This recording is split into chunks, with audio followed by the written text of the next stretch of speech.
தென்மேற்கு பருவமழை பொழிகிறதோ இல்லையோ ஐபிஓ மழை இந்தியாவில் பேஞ்சிட்டே தான் இருக்குது. அதுவும் சில மாதங்களாக தொடர்ந்து இன்ட்ரெஸ்டிங்கான ஐபிஓ நிறைய வருது. இன்றைக்கி நம்ம பார்க்க போகிறது லலிதா ஜுவல்லரியோட ஐபிஓ தான். இது தென்னிந்தியாவின் தங்கச்சுரங்கமாக மாறுமா? முதலீட்டாளர்களுக்கு நல்ல வாய்ப்பா? இது ஒரு வேல்யூ பையாக இருக்குமா இல்லை ட்ராப்பாக மாறிடுமா? சந்தையில் இருக்கும் பிற ஜுவல்லரி பங்குகளுடனான ஒப்பீட்டில் இது எப்படி இருக்கும்? இவங்க ஐபிஓ ஆஃபரில் சொல்லியிருக்கிற விஷயங்கள் என்னென்ன? இது போக உங்கள் மனசில் இருக்க பல்வேறு கேள்விகளுக்கு பதில் சொல்ல முயற்சி பண்ணியிருக்கேன். வாங்க இன்னையோட ஐபிஓ அனாலிசிஸ்குள்ளார போவோம். வணக்கம், நான் உங்கள் ஆதன் ஃபினான்ஸ்க்காக.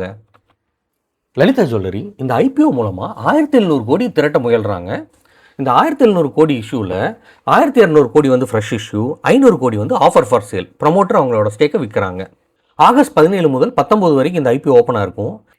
ஏற்கனவே Goldman socks, ICICI, Morgan Stanley மாதிரியான ஆங்கர் இன்வெஸ்டர்ஸ் மூலமாக 508 கோடி ரூபாய் திரட்டியிருக்காங்க. ரீட்டெயிலர்ஸ்க்கு இவங்க அலாட் பண்ணியிருக்க போர்ஷன் வந்து 35%. ஒரு லாட் சைஸில் 74 ஷேர்ஸ் இருக்கும். மினிமம் இன்வெஸ்ட்மெண்ட் 14,874 ரூபாயாக இருக்க போகுது. இதோட லிஸ்டிங் ஆகஸ்ட் 24 இருக்கும். போத் என்எஸ்சி அண்ட் பிஎஸ்சியில் லிஸ்ட் ஆக போகுது.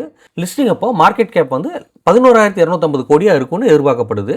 இந்த லிஸ்டிங்க்கு பிறகு ப்ரமோட்டர் குரூப்போட ஷேர் ஹோல்டிங் 97.7%லிருந்து 82.9% மாறிடும். ஐபிஓ அனாலிசிஸ்குள்ளார டீட்டெயில்டாக போகிறதுக்கு முன்னாடி லலிதா ஜுவல்லரியோட ஹிஸ்ட்ரியை பார்த்துருவோம்.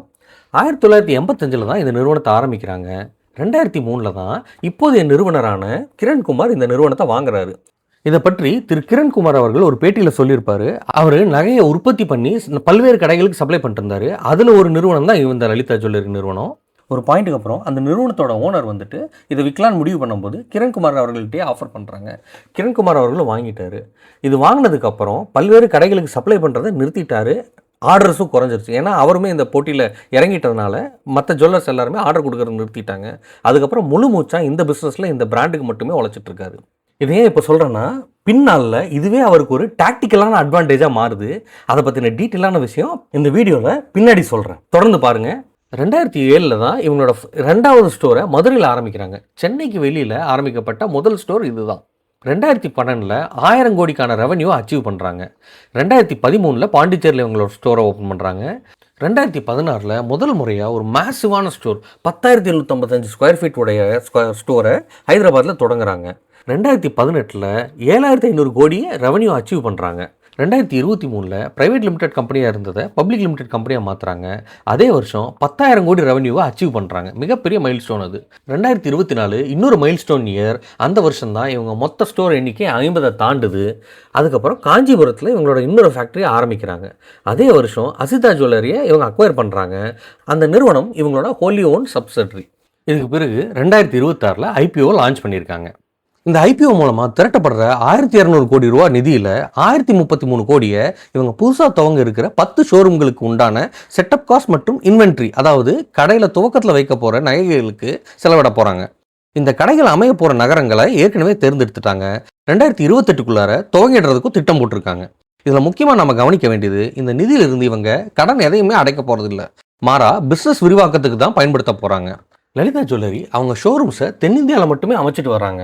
இது வரைக்கும் தென்னிந்தியாவோட 5 மாநிலங்கள் மற்றும் ஒரு யூனியன் பிரதேசத்தில் 51 நகரங்களில் 61 ஷோரூம் திறந்திருக்காங்க.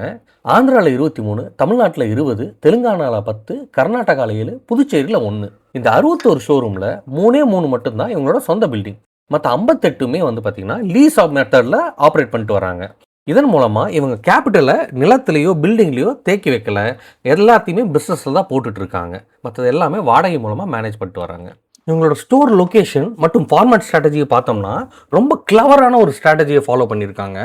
இவங்களோட ஸ்டோர்ஸ் எல்லாமே பார்த்தீங்கன்னா Tier 2 அண்ட் Tier 3 தான் கான்சன்ட்ரேஷன் இருக்குது. 60% மேலான ரெவன்யூ இந்த ஃபார்மேட்லேருந்து தான் இவங்களுக்கு வருது. Tier 1 சிட்டி ஸ்டோர்லேருந்து 39.75% ரெவன்யூ தான் இவங்களுக்கு வருது. 61 ஸ்டோரில் 45 ஸ்டோர் வந்து இந்த Tier 2 அண்ட் Tier 3 சிட்டியில் தான் இருக்குது. அதே மாதிரி பார்த்தீங்கன்னா இவங்க ஓவரால் ஸ்டோரோட சைஸ் லெவலும் பார்த்தீங்கன்னா ரொம்ப ஸ்ட்ராட்டஜிக்கலாக ப்ளேஸ் பண்ணியிருக்காங்க. ஸ்மால் ஃபார்மேட் ஸ்டோர்ஸ் வந்து பார்த்தீங்கன்னா 11.3% இருக்குது. லார்ஜ் ஃபார்மேட் ஸ்டோர்ஸ் பார்த்தீங்கன்னா 27.69% இருக்குது. பாக்கி எல்லா ஸ்டோர்ஸும் 61% மேலான ஸ்டோர்ஸ் வந்து மீடியம் ஃபார்மேட்டாக தான் வச்சுருக்காங்க. இவங்களோட ஹை க்ரோத்துக்கான சக்ஸஸே வந்து பார்த்தீங்கன்னா லார்ஜ் வால்யூம் ஆஃப் ரெவன்யூ வந்துட்டு இந்த medium size sector, price conscious regional மார்க்கெட்டில் இருந்து தான் இவங்க எடுக்கிறாங்க. மெட்ரோ சென்டரில் இருக்காங்க ப்ரெசன்ஸ்க்காக. ஆனால் இவங்களோட இது வந்து பார்த்தீங்கன்னா Tier 2 அண்ட் Tier 3 நல்ல கான்சன்ட்ரேஷனில் இருக்காங்க. இவங்க சப்ளை செயினில் ஒரு சூப்பரான பேக்வர்ட் இன்டெகிரேஷன் பண்ணியிருக்காங்க. இவங்க சொந்தமாக 3 ஃபேக்ட்ரி நகை உற்பத்திக்காக வச்சுருக்காங்க. திருமுடிவாக்கமில் 2 நேரடியாகவும், மறைமலை நகரில் ஒரு ஃபேக்ட்ரி இவங்களோட சப்சிடரி அசிட்டா ஜுவல்லரி மூலமாகவும் நடத்துகிறாங்க. இதில் அட்வான்டேஜ் என்னென்னா ஓன் இன்ஃப்ராஸ்ட்ரக்சர், இவங்களுக்கே உருத்தான நகை உற்பத்தி கலைஞர்கள், நேரடி ரீட்டைல் அவுட்புட், மொத்த ப்ராசஸ்லையுமே டோட்டல் கண்ட்ரோல், குவாலிட்டி, சேதாரம், டிசைன்ஸ், செம மார்ஜின் அட்வான்டேஜ். இவங்க போட்டியாளர்களுக்கு மத்தியில் இவங்களுக்கு இது ஒரு சூப்பரான ஒரு அட்வான்டேஜாக இருக்குது. இந்த ஃபேக்ட்ரிஸில் மொத்தமாக 816 கலைஞர்களை வேலைக்கு அமர்த்திருக்காங்க. 672 பேர் டைரெக்டாக லலிதா கீழே வேலை செய்கிறாங்க. 144 பேர் அசிடா ஜுவல்லரி பிரைவேட் லிமிடெட் கீழே வேலை செய்கிறாங்க. இது போக குறுகிய கால ஒப்பந்த அடிப்படையில் இண்டிபெண்ட்டாக ஒரு 296 கலைஞர்களை வேலைக்கு அமர்த்தியிருக்காங்க. இவங்களோட மொத்த நகை தேவையில் 79% இதன் மூலமாகவே நிறைவேற்றிடுறாங்க. லலிதா ஜுவல்லரியோட ஹிஸ்ட்ரி பார்க்கும்போது நான் சொன்னேன் இல்லையா, ஒரு பாயிண்ட் பிறகு பேசுவோன்ட்டு, இதுதான் அந்த அட்வான்டேஜ். கிரண்குமார் அவர்கள் முதல்ல நகையெல்லாம் தயாரித்து சப்ளை பண்ணிட்டு வேலை செஞ்சுட்டு இருந்தார் இல்லையா, அதை அப்படியே ரீட்டைன் பண்ணிட்டார். அதை இப்போ அப்படியே கம்ப்ளீட்டாக லலிதா ஜுவல்லரிக்கு பயன்படுத்திகிட்டு இருக்காரு. ஸோ அவருக்கு இந்த பிஸ்னஸோட இன் அண்ட் அவுட் கம்ப்ளீட்டாக தெரியுது. அதை நல்லாவே அவங்க லலிதா ஜுவல்லரி பிராண்டை பில்ட் பண்ணுறதுக்கான அட்வான்டேஜுக்கு யூஸ் பண்ணியிருக்காரு. அடுத்ததாக peer comparison and deep dive analysis பார்ப்போம். இந்தியாவில் இருக்கிற ஆர்கனைஸ் ஜுவல்லரி செக்டரில் இருக்கிற பிளேயர்ஸ் எல்லாத்தோடய கம்பேர் பண்ணி பார்த்தோம்னா, கல்யாண் அண்ட் டைட்டன் தான் அதிகப்படியான ஸ்டோர்ஸ் வச்சுருக்காங்க. அவங்க 2 பற்றியும் ஒதுக்கி வச்சுட்டு பார்த்தோம்னா, லலிதா செகண்ட் பிளேஸில் வராங்க. அதுவுமே store strength and square feet வால்யூமில் வச்சு பார்க்கும்போது இவங்க தான் டாப் மோஸ்ட் பிளேயர். 61 ஸ்டோர் வச்சுருக்காங்க. சென்கோ வந்து 201 ஸ்டோர் வச்சுருக்காங்க. இது போக பெர் ஸ்டோர் ரெவன்யூவில் இவங்க தான் டாப் மோஸ்ட். கல்யாணம் டைட்டனை உள்ளார கொண்டு வந்தால் கூட இவங்ககிட்ட தான் ஹையஸ்ட் ரெவன்யூ பர் ஸ்டோருக்கு இருக்குது. 410 கோடி ரூபா ஒரு ஸ்டோருக்கு ஆவரேஜாக 2026 ஃபினான்ஷியல் இயரில் அச்சீவ் பண்ணியிருக்காங்க. இவங்க நியரஸ்ட் காம்படிட்டர்ஸ் பிஎன் கட்கில் ஜுவல்லர்ஸோட கம்பேர் பண்ணோம்னா அது 3 மடங்கு ரெவன்யூ. அதுவே டைட்டனோட கம்பேர் பண்ணோம்னா ஏறக்குறைய 8 மடங்கு ரெவன்யூ. செமையான சுப்பீரியாரிட்டி இந்த லோக்கலைஸ்டு மீடியம் ஃபார்மேட் ஸ்டோரில் வச்சு இவங்க அன்லாக் பண்ணியிருக்காங்க. ஆர்கனைஸ் செக்டர் ஜுவல்லர்ஸோட கம்பேர் பண்ணோம்னா இவங்களோட டோட்டல் ஸ்டோர் ஏரியா வந்து 6,50,851 ஸ்கொயர் ஃபீட் இருக்குது. இது கல்யாணுக்கும் டைட்டனுக்கும் அடுத்தபடியாக வருது. வேறு யாருமே இவங்களுக்கு நெருக்கமாக இல்லை. அந்தளவுக்கு பெரிய ஸ்டோர் ப்ரெசன்ஸ் வச்சுருக்காங்க. ஆவரேஜ் ஸ்டோர் ஏரியா பார்த்தா கூட 10,670 ஸ்கொயர் ஃபீட். மற்ற எல்லாத்த விட இவங்களது தான் ஹையஸ்ட், கல்யாண் அண்ட் டைட்டன் சேர்த்துனாலுமே. இங்கே தான் இவங்களோட மீடியம் ஃபார்மேட் ஸ்டோர் அட்வான்டேஜ் உள்ளார வருது. சின்ன ஸ்டோர்ஸும் கிடையாது, லார்ஜ் ஃபார்மேட் ஸ்டோர்ஸும் கிடையாது. லார்ஜ் ஃபார்மேட் ஸ்டோர்ஸ் நிறையா போயிருந்தாங்கன்னா கம்மி ஸ்டோர் ஆகிருக்கும், நிறையா ஸ்கொயர் ஃபீட் அச்சீவ் பண்ணியிருக்க முடியாது. அதே மாதிரி ஸ்மால் ஃபார்மேட் போயிருந்தாங்கன்னா ஆவரேஜ் ஸ்டோர் சைஸ்ன்றது சின்னதாக இருக்கும். இந்த மீடியம் ஃபார்மேட்டில் மெயின்டைன் பண்ணியே இவ்வளோ பெரிய ஸ்டோர் ப்ரெசன்ஸை இவங்க அச்சீவ் பண்ணியிருக்காங்க. ரெவன்யூ ஃப்ரம் ஆப்ரேஷன்ஸ் பார்த்தீங்கன்னா 25,023 கோடி ரூபா ஃபினான்ஷியல் இயர் 26 அச்சீவ் பண்ணியிருக்காங்க. இதுவுமே டைட்டன் அண்ட் கல்யாணுக்கு அடுத்தபடியாக வருது. மற்ற எந்த regional players or national players இவங்க பக்கத்திலே கிடையாது. Total supremacy. Earning before income tax and depreciation and அமார்டைசேஷனில் பார்த்தாலுமே 1,673 கோடி ரூபா அச்சீவ் பண்ணியிருக்காங்க. அதுலேயுமே இவங்க தான் ஃபர்ஸ்ட் வராங்க. இவங்களுக்கு சமமான பிளேயர்ஸோட கம்பேர் பண்ணோம்னா ப்ராஃபிட் ஆஃப்டர் டாக்ஸஸ்லையுமே இவங்க தான் டாப் மோஸ்ட் வராங்க. 1,009 கோடி ரூபா 2026 அச்சீவ் பண்ணியிருக்காங்க. டைட்டன் அண்ட் கல்யாணம் சேர்த்து வச்சு கம்பேர் பண்ணாலுமே இவங்களோட return on equity and return on capital employed வந்து டாப் மோஸ்ட்டில் இருக்குது. ரிட்டர்ன் ஆன் ஈக்விட்டி 41.6% அச்சீவ் பண்ணுறாங்க. ரிட்டர்ன் ஆன் கேபிட்டல் எம்ப்ளாய்டு வந்து பார்த்தீங்கன்னா 42.6% இருக்காங்க. ஏறக்குறைய 2 மடங்கு இல்லை 3 மடங்கு அளவுக்கு இவங்க வந்து அதிகமாக அச்சீவ் பண்ணுறாங்க. இவங்களோட டெப்ட் டு ஈக்விட்டியுமே கம்பேரிட்டிவ்லி லோவர் தான், 0.53ல் வச்சுருக்காங்க. இன்வென்ட்ரி டர்ன் அரவுண்ட் ரேஷியோவுமே வந்து பார்த்தீங்கன்னா 2.55ல் வச்சுருக்காங்க. அது ஒரு நல்ல மெட்ரிக் தான் இவங்களுக்கு. ரெவன்யூ ஃப்ரம் ஆப்ரேஷன்ஸுமே ஃபிஸ்கல் இயர் 24ல் 16,758 கோடியாக இருந்துச்சு. ஃபிஸ்கல் இயர் 2026ல் அதுவே 25,023 கோடியாக மாறி இருக்கு. ஏறக்குறைய சிஏஜிஆர் ஆஃப் 22.09%. நல்ல வளர்ச்சி வருஷத்துக்கு வருஷம் கம்பேரிட்டிவாக பார்த்தோம்னா. ஸ்டோர் கவுண்ட் இதே பீரியடில் 53லேருந்து 61 இன்க்ரீஸ் பண்ணியிருக்காங்க. இவங்க ப்ராஃபிட் ஆஃப்டர் டாக்ஸும் வந்து பார்த்தீங்கன்னா 360 கோடியிலிருந்து 1,010 கோடியாக மாறி இருக்கு இந்த பீரியடில். ஆனால் இன்வென்ட்ரி டர்ன் அரவுண்ட் ரேஷியோ வந்து பார்த்தீங்கன்னா 3.91லேருந்து 2.55 குறைஞ்சிருக்கு. அது ஒரு டிராபேக் தான் இந்த பீரியடில். ஆனால் ரிட்டர்ன் ஆன் கேபிட்டல் எம்ப்ளாய்ட் 30.44%லேருந்து 42.6% மாற்றிருக்காங்க. இந்தியாவில் இருக்கிற கீ ஆர்கனைஸ் பிளேயர்ஸோட கம்பேர் பண்ணோம்னா லலிதா கிட்ட தான் ஹையஸ்ட் ஆப்ரேஷனல் ரெவன்யூ பர் ஸ்டோருக்கு இருக்குது. இதை வந்து 2026ல் இவங்க அச்சீவ் பண்ணியிருக்காங்க. அதே மாதிரி ஹையஸ்ட் ஆப்ரேட்டிங் ஈபிட்டா பர் ஸ்டோருமே ஃபினான்ஷியல் இயர் 2024ல் அச்சீவ் பண்ணியிருக்காங்க. ப்ராஃபிட் ஆஃப்டர் டாக்ஸும் பார்த்தீங்கன்னா பர் ஸ்டோரில் ஃபிஸ்கல் இயர் 2024லையும் 2026லையும் இவங்க தான் ஹையஸ்ட்டு. அதே மாதிரி highest revenue per square feet பேசிஸில் பார்த்தாலுமே ஃபிஸ்கல் இயர் 2026ல் இவங்க டாப். இந்த மாதிரி ஆல்மோஸ்ட் எல்லா மெட்ரிக்லையுமே இவங்க டாப்பாக இருக்காங்க. இவங்க பின்தங்குற ஒரு சில மெட்ரிக்ஸ்லையுமே பார்த்தீங்கன்னா கல்யாண் ஆர் டைட்டன் ஒரு பெரிய லெவல் பிளேயர்ஸோட தான் இவங்க பின்தங்குறாங்களே தவிர இவங்க சைஸில் இருக்கிற சமகால பிளேயர்ஸோட கம்பேர் பண்ணோம்னா இவங்க தான் டாப் மோஸ்ட்டாக இருக்காங்க இந்த எல்லா மெட்ரிக்ஸ்லையுமே. இந்த நிறுவனத்தோட கீ ஹைலைட்டட் ரிஸ்க்கை பற்றி பார்க்க ஆரம்பிப்போம். இந்த இண்டஸ்ட்ரி வந்து பார்த்தீங்கன்னா பயங்கர காம்படிஷனான இண்டஸ்ட்ரி. மார்க்கெட் ட்ரெண்ட் எப்படி வேணால் மாறும், கஸ்டமர் ப்ரிஃபரன்ஸும் மாறும். இன்றைக்கி இவங்ககிட்ட லாயல் கஸ்டமராக இருக்கிறவங்க நாளைக்கு இவங்ககிட்டே வாங்கணும்னு அவசியம் கிடையாது. மக்களோட ட்ரெண்டு வேறு மாதிரி மாறலாம், ஃபேஷன் ப்ரிஃபரன்ஸ் வேறு மாதிரி மாறலாம். ஸோ இவங்ககிட்டே பர்ச்சேஸ் பண்ணுவாங்கன்னு சொல்கிறதுக்கு இல்லை. ஸோ அந்த கஸ்டமர் லாயல் பேஸை லூஸ் பண்ணாங்கன்னா பெரிய ரிஸ்க் இந்த நிறுவனத்துக்கு. 2022 38 ஸ்டோராக இருந்தாங்க. 2024 56 ஸ்டோராக வளர்ந்துட்டாங்க. ஸோ இவ்வளோ ரேபிட் எக்ஸ்பேன்ஷன், இத்தனை ஸ்டோர் கவுண்டெல்லாம் போகும்போது இதுக்கு தேவைப்படுற மேனேஜ்மெண்ட் டைமும் அதிகமாக வரும். இந்த எக்ஸ்பென்ஷன்லாம் அதிகமாக கான்சென்ட்ரேஷன் கொஞ்சம் கொஞ்சமாக லூஸ் பண்ணி இவங்களோட வர்த்தகம் பாதிப்படைகிறதுக்கான சூழ்நிலும் இருக்குது. இவங்க கம்ப்ளீட்டாக இன்ஹவுஸ் டிசைனர்ஸே நம்பி இருக்காங்க. 3 சொந்த ஃபேக்ட்ரி வச்சுருக்காங்க. அதில் என்ன தான் இவங்களுக்கு லாபம் வந்தாலுமே அந்த கலைஞர்களோட அவுட்புட் மட்டும்தான் இவங்க பயன்படுத்த முடியும். அந்த கலைஞரோட எஃபிஷியன்சி குறைஞ்சாலோ, அந்த கலைஞர்கள் வேலையை விட்டு நிறைய பேர் போக ஆரம்பித்தாலோ, இல்லை வேறு ஏதாவது டிஃபெக்ட் அந்த இதில் வர ஆரம்பித்தாலோ அது எல்லாமே நேரடியாக சேல்ஸ்லேயும் ரெவன்யூலையும் இவங்களுக்கு காமிச்சிடும். அடுத்ததான் இவங்க தங்கத்தை எப்போ வாங்குறாங்கன்றதை பொறுத்து இவங்களோட லாபம் வந்து பெருமளவில் முடிவு பண்ணப்படும். தங்கம் விலை கம்மியாக இருக்கும்போது இவங்க நிறையா வாங்கி, தங்கம் விலை அதிகமாக இருக்கும்போது சேல்ஸ் நிறையா பண்ணாங்கன்னா நிறைய லாபம் வரும். அதுவே மாறி நடந்துச்சுன்னா அதீத நஷ்டம் வரும். அந்த பேர் பண்ணுறது வந்து ரொம்ப கஷ்டமாயிடும். அது ஒரு சிக்னிஃபிகண்ட் ரிஸ்க். இவங்களோட ஜாகிரபிக்கல் ப்ரெசன்ஸ் வந்து பார்த்திங்கன்னா பியூர்லேயே சவுத் இந்தியாவில் மட்டும்தான் இருக்குது. தென்னிந்தியா வச்சிருந்த 5 மாநிலங்கள் மற்றும் புதுச்சேரியில் மட்டும்தான் இவங்களோட ஸ்டோர் ப்ரெசன்ஸ் இருக்குது. இது பயங்கரமான ஒரு கான்சன்ட்ரேஷன் ரிஸ்க் இருக்குது. ஈஸ்ட்லேயோ வெஸ்ட்லேயோ நார்த்லேயோ இவங்க வந்து எக்ஸ்பேண்டே பண்ண கிடையாது. இந்த நிறுவனத்தோட மொத்த பங்குகள் கிரண்குமார் மற்றும் ஹேமா கிரண்குமார் இவங்க 2 பேர்கிட்ட மட்டும்தான் அதிகபட்சமான கான்சன்ட்ரேஷன் இருக்குது. ஏறக்குறைய 97% இப்போ வச்சுருக்காங்க. லிஸ்டிங் அப்புறம் 81% மாறிடும். அப்போவுமே ஹையஸ்ட் கான்சன்ட்ரேஷன் இவங்ககிட்ட தான் இருக்கும். இவங்க எடுக்கக்கூடிய முடிவுகள், ஒருவேளை இவங்க ஸ்டாக்ஸை டம்ப் பண்ணலாம், இல்லை அதை ஃப்யூச்சரில் பிளெஜ் பண்ணி ஏதாவது பண்ணலாம். அது எல்லாமே நம்மளுக்கு கொஞ்சம் ரிஸ்க்காக இருக்கும். அதுக்கப்புறம் நிறுவனத்தை பற்றின எல்லா முடிவுமே ஏகோபித்த மாதிரி இவங்க மட்டுமே எடுக்கிற மாதிரி இருக்கும். ஸ்மால் ஸ்கேல் ரீட்டைல் இன்வெஸ்டர்ஸுக்கு பெரிய வாய்ஸ் இருக்காது. இதுதான் ரொம்ப முக்கியமான விஷயம். 2026, 2024 இந்த 2 வருஷமுமே இவங்க நெகட்டிவ் கேஷ் ஃப்ளோ வச்சுருக்காங்க. கேஷ் ஃப்ளோ நெகட்டிவாக இருந்துச்சுன்னா எந்த ஆர்கனைசேஷனுமே நல்லது இல்லைன்னு சொல்லுவாங்க. ஸோ அந்த படியில் இது ஒரு பெரிய ரிஸ்க் இவங்களுக்கு. இவங்க மொத்த ரெவன்யூவில் வந்து பார்த்திங்கன்னா 10% கான்சன்ட்ரேஷன் எங்கேருந்து வருதுன்னா, மக்கள் ஸ்கீம்ஸ் ரெஜிஸ்டர் பண்ணுவாங்க இல்லையா, தங்க நகை சீட்டுமாங்க இல்லையா, அந்த மாதிரி ஸ்கீமில் இருந்து மட்டுமே 10% ரெவன்யூவை ஜென்ரேட் பண்ணுறாங்க. தங்க விலை உயர்வுனாலேயோ, இன்ஃப்ளேஷன் ஜாஸ்தியானாலேயோ, இன்னும் பிற தேவைகள்னாலேயோ மக்கள் வந்து இந்த ஸ்கீம்ஸில் ரெஜிஸ்டர் பண்ணாமல் போனாங்கன்னா நேரடியாக இவங்களோட ரெவன்யூவே இம்பேக்ட் ஆகிடும். ஸோ இன்ஸ்டோர் பர்ச்சேஸ்க்கு வந்து வாங்குறவங்க, நேரடியாக வந்து வாங்குறவங்க எல்லாருமே இவங்ககிட்ட இருக்க கடன் 1238 கோடி as of ஜூன் 30 இந்த வருஷத்தில். இவ்வளோ பெரிய கடன் சுமை வந்து இந்த நிறுவனத்தில் இருக்குது. இவங்களோட ஐபிஓ ப்ரொசீஸ் எல்லாத்தையுமே வந்துட்டு புது ஸ்டோர் எக்ஸ்பென்ஷன் தான் போகிறாங்க.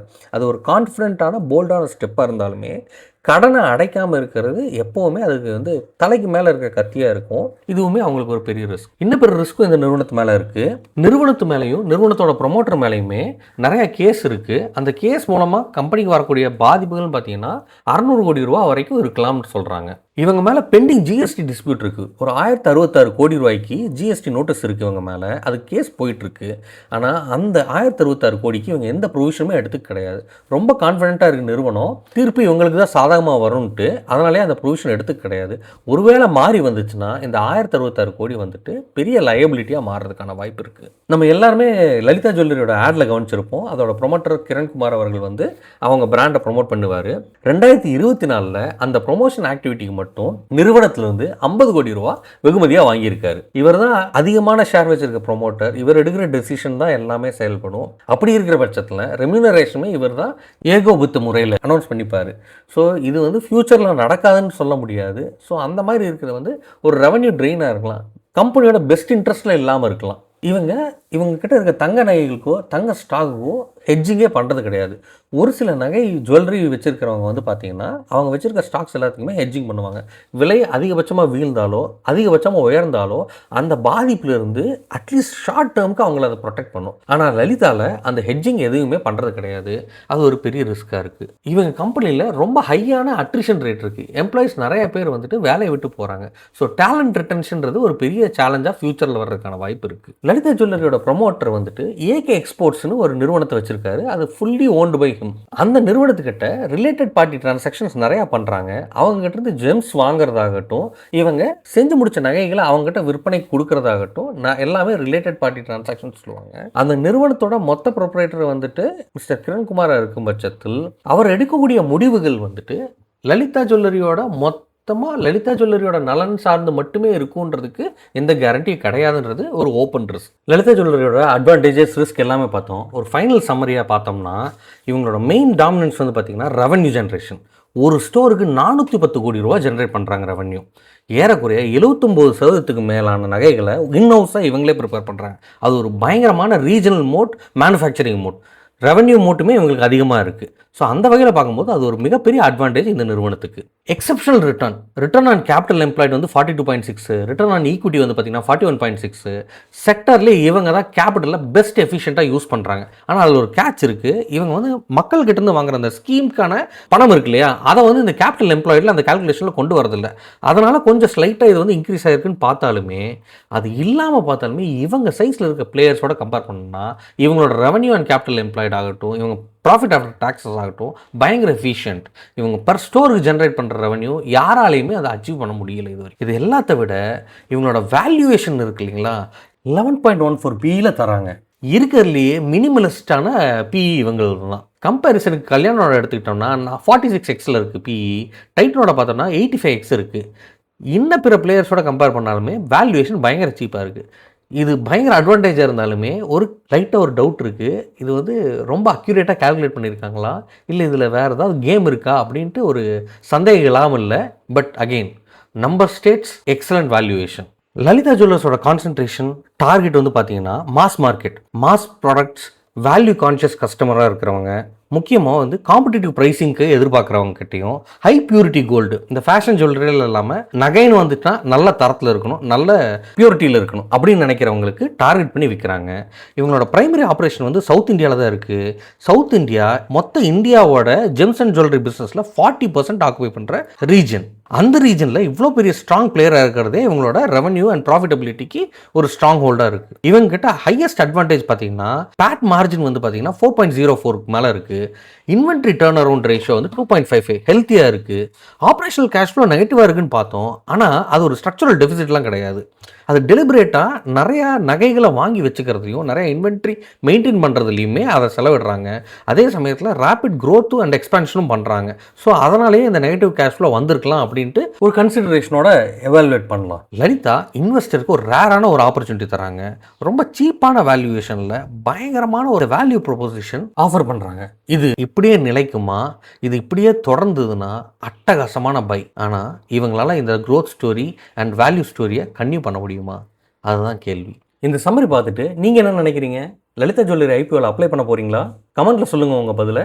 நான் இந்த ஐபிஓவில் அப்ளை பண்ணுறேன்னா இல்லையான்னு செவ்வாய்க்கிழமை இந்த சேனலில் டெய்லி மார்க்கெட் சம்மரி வீடியோவில் சொல்கிறேன். உங்களுக்கு இந்த அனாலிசிஸ் பிடிச்சிருந்தா இந்த வீடியோக்கு லைக் பண்ணுங்கள், எங்கள் சேனலை சப்ஸ்கிரைப் பண்ணுங்கள், உங்கள் கருத்துக்களை கமெண்ட்டில் தவறாமல் தெரியப்படுத்துங்க. மேலும் மற்றும் ஒரு பயனுள்ள தகவலோடு உங்களை சந்திக்கிறேன். நன்றி.